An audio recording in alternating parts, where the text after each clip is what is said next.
Sam Bankman-Fried, the rise and fall of a crypto billionaire. Cryptocurrencies have captured the attention and imagination of a new generation of investors across the globe. From Bitcoin to Ethereum to the growing list of altcoins, there's little question that the volatile and fast-moving crypto industry keeps participants, observers, and regulators on edge. There are numerous cryptocurrency exchanges worldwide, and FTX is one of them. It is one of the world's largest cryptocurrency exchanges. FTX has an estimated 1.2 million registered users who were using this exchange to buy cryptocurrency tokens such as Bitcoin and thousands of others.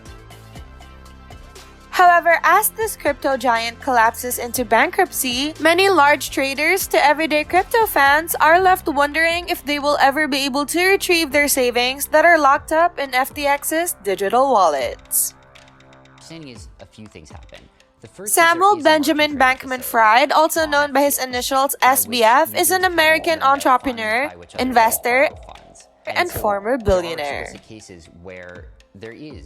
Bankman-Fried was the founder and CEO of the cryptocurrency exchange FTX and cryptocurrency trading firm Alameda Research.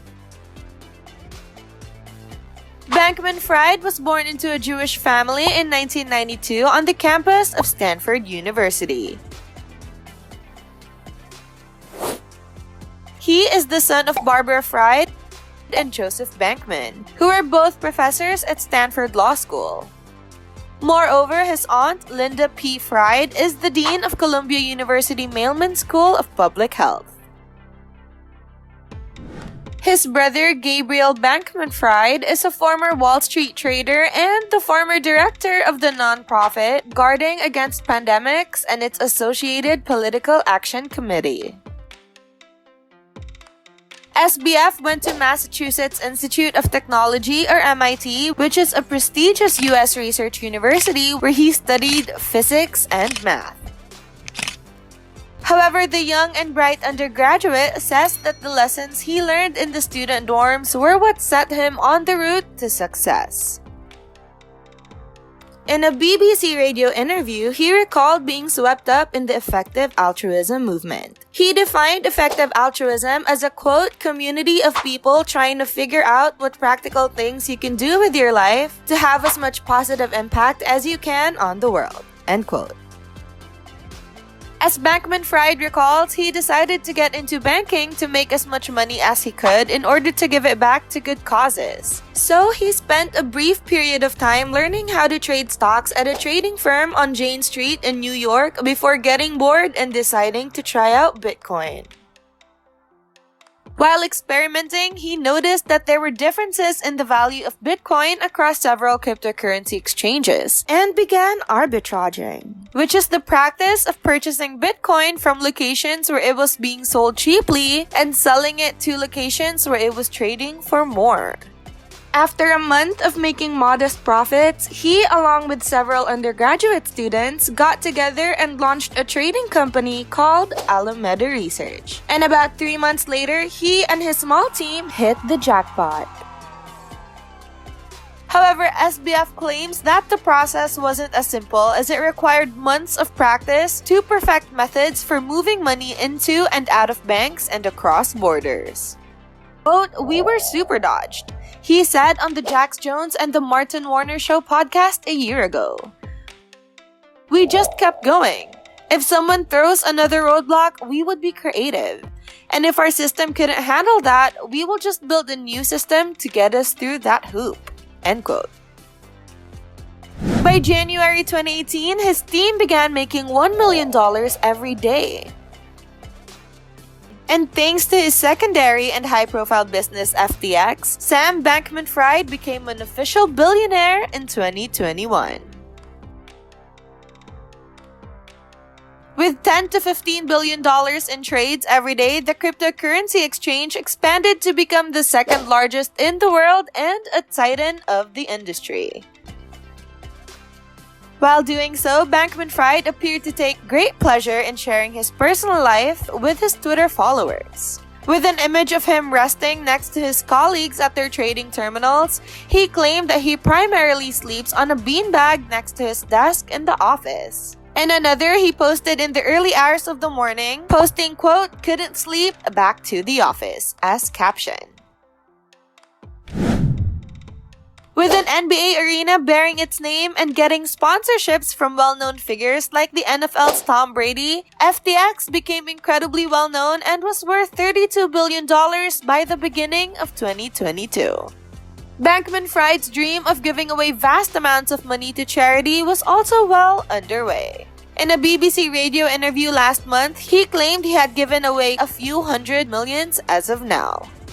His generosity didn't just extend to charities. In the last 6 months, the king of crypto was given another nickname, Crypto's White Knight. With the price of cryptocurrencies falling in 2022, the so-called crypto winter is in full swing. While other companies in the industry faltered, Bankman-Fried was handing out bailout cash in hundreds of millions. When asked why he was trying to prop up failing crypto firms, he told CNBC, quote, "It's not going to be good long-term if we have real pain and real blowouts. And it isn't fair to the customers," end quote.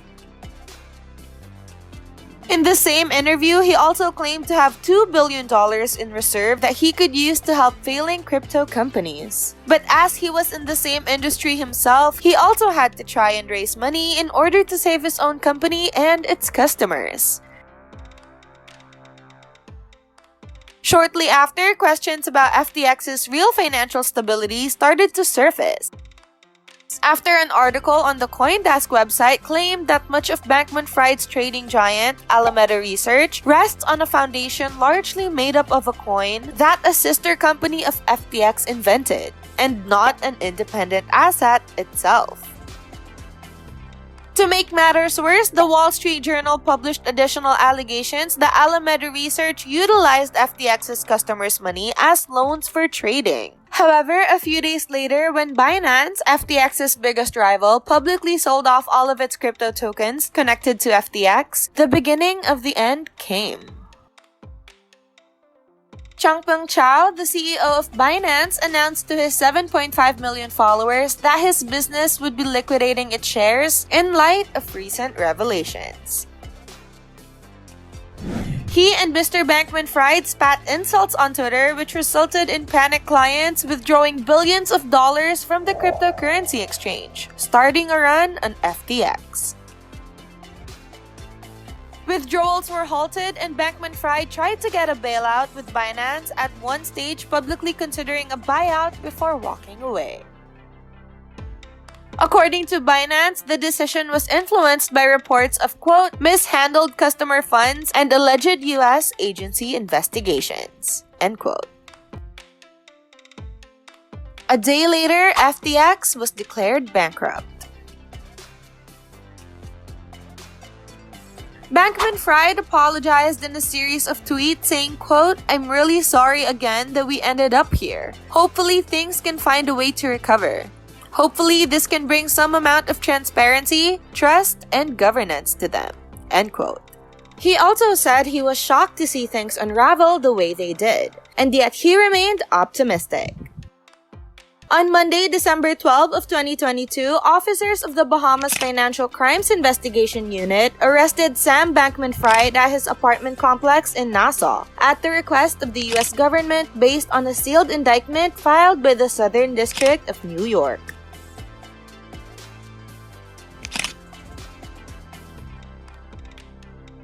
Just days before his arrest, Bankman-Fried hoped to start a new business to make enough money to pay back victims of the FTX collapse. When asked if he was preparing for the possibility of arrest, he said, quote, "There's some time at night ruminating, yes. But when I get up during the day, I try to focus, be as productive as I can, and ignore things that are out of my control," end quote. The former king of crypto has seen his business fail, resigned as CEO, and is currently under criminal investigation. Sam Bankman-Fried admitted, saying, "Clearly, I made a lot of mistakes. Look, I screwed up." Keep tuning in our channel, LuxuryMAXX, to find out more about the latest reward trends of the super rich. where we will be creating quality content videos for you to enjoy. Make sure to hit the like and subscribe button and feel free to comment down on what we should make a video about next. Thank you for listening, and we'll see you guys in the next video.